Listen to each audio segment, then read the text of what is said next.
Hello, and thank you so much for watching another video. It is such a pleasure to create these videos and work with you via the internet. So I am addressing an email that was sent to me, and the person asked if I would create a video talking about how to address grammar to promote fluency and comprehension. So there are so many lessons, but thinking about how important it is for our students to understand suffixes helps us to understand, is the writing taking place in the past? Is it taking place right now? So present and past, and it helps us to make meaning as we read, and it also obviously helps us to write our ideas down so that they make sense to everyone else. So using that simple acronym, understanding suffixes are put onto the root word. So for example, I might say the word walk is the root word, and then walked, if I add ed, walked, then that is the suffix, and it makes it so that I walked in the past, so it happened before, now. So that would be the standards. And thinking of my individual students, many of my individual students, some will get this right away and others will need a lot of work. So I might think to myself, I want to first teach my students how to use the suffix to make meaning. And then maybe I'm differentiating, and some of my students are making the meaning.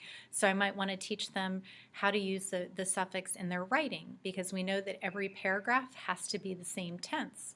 So that could be a great lesson for our really strong students in their writing.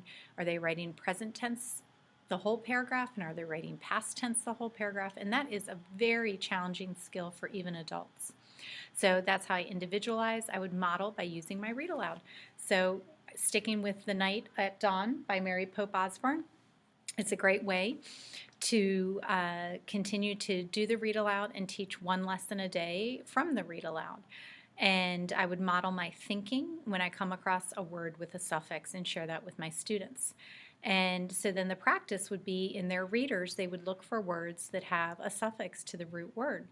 And also too, I could have little games cut out where the root word is cut out, and then ed is separate, and they add ed, or they add s, or they add ing to the words, and it can help them to see the present and then the past. So that would be the practice for the students, and the learning. Are they figuring out?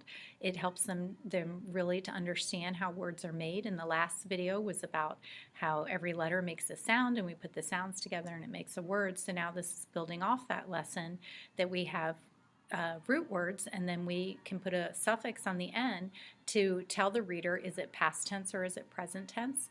And then I want to evaluate my students and see where are they at in understanding this. So do I need to teach the lesson again?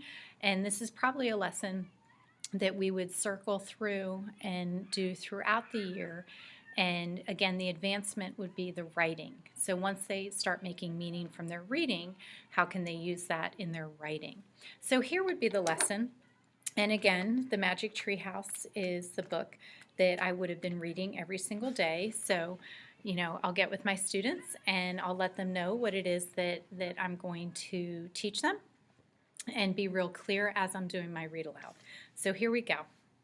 Okay, readers, today we're going to continue reading The Night at Dawn by Mary Pope Osborne, and we know that this is a wonderful fiction book, and we have our characters, and they are off on an adventure now, and they went back in time, so it's a fantasy, it's not real.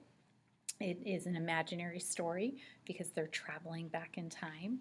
And as you listen today, I want you to listen. I'm going to stop at some words and point out how words we can add what are called suffixes at the end. So we have a root word, and then we might add ed, or we might add s at the end, or ing. So I want you to listen, because it tells us, is it in the past or is it in the present? Chapter 6. Ta-da! In the torchlight, Jack saw 3 huge men standing over him. One with very squinty eyes held the torch. One with a very red face held Jack, and one with a very long mustache held on to Annie. Annie was kicking and yelling. "Stop!" she said. "Who art thou?" said the one with the very red face. Spies, foreigners, Egyptians, Romans, Persians, said the squinty-eyed one. No, you dummies, said Annie. Our brother, Jack muttered. Arrest them, said the red-faced man. The dungeon, said the squinty-eyed person. The guards marched Jack and Annie out of the armory. Jack looked back frantically. Where was his backpack? Go, said the guard, giving him a push. Jack went. Down they marched, down the long, dark corridor. Squinty, Annie, Mustache, Jack in red, down a narrow, winding staircase. Jack heard Annie shouting at the guards, Dummies! You're mean! We didn't do anything! The guards laughed. They didn't take her seriously at all. At the bottom of the stairs was a big iron door with a bar across it. So I'm going to stop here, readers, because I'm noticing as I'm reading that I'm coming across certain words that have suffixes. So for instance, in the paragraph, the guards marched Jack and Annie out of the armory. Jack looked back frantically. Where was his backpack? So the root word there's the word marched, M-A-R-C-H-E-D. So march is a root word, and then we put ed, and I know marched is a way to walk like soldiers marching, but with the ed on, they marched. So the writer is saying something that happened in the past. So Jack looked back frantically. So he's telling this story as things that have happened. So when we add the suffix, it helps us to make meaning, that the story is being told through the author of past tense. So as you're reading, it helps you to understand that as writers, we have to keep those suffixes either all past or they all have to be present.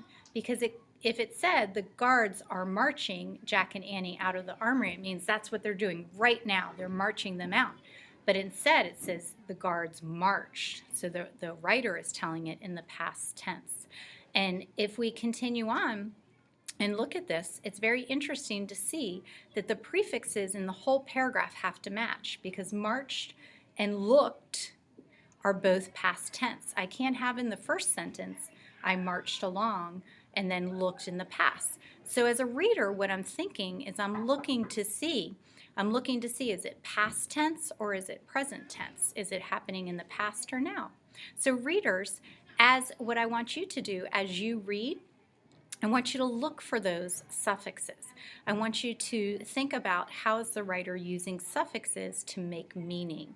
All right, so I understand that it happened in the past in that paragraph. Okay, so that's just a very short lesson of how to use the suffix to make meaning in that grammar. And just so you know, I would build off of that possibly in the future, and I might even come back to words like when I have saw, how words can change. If it says saw, it happened in the past instead of see.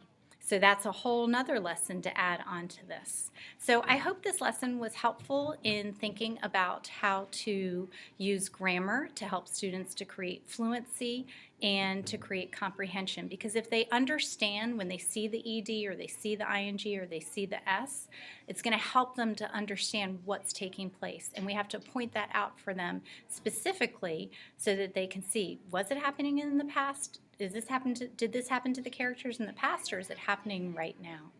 Thank you so much for participating.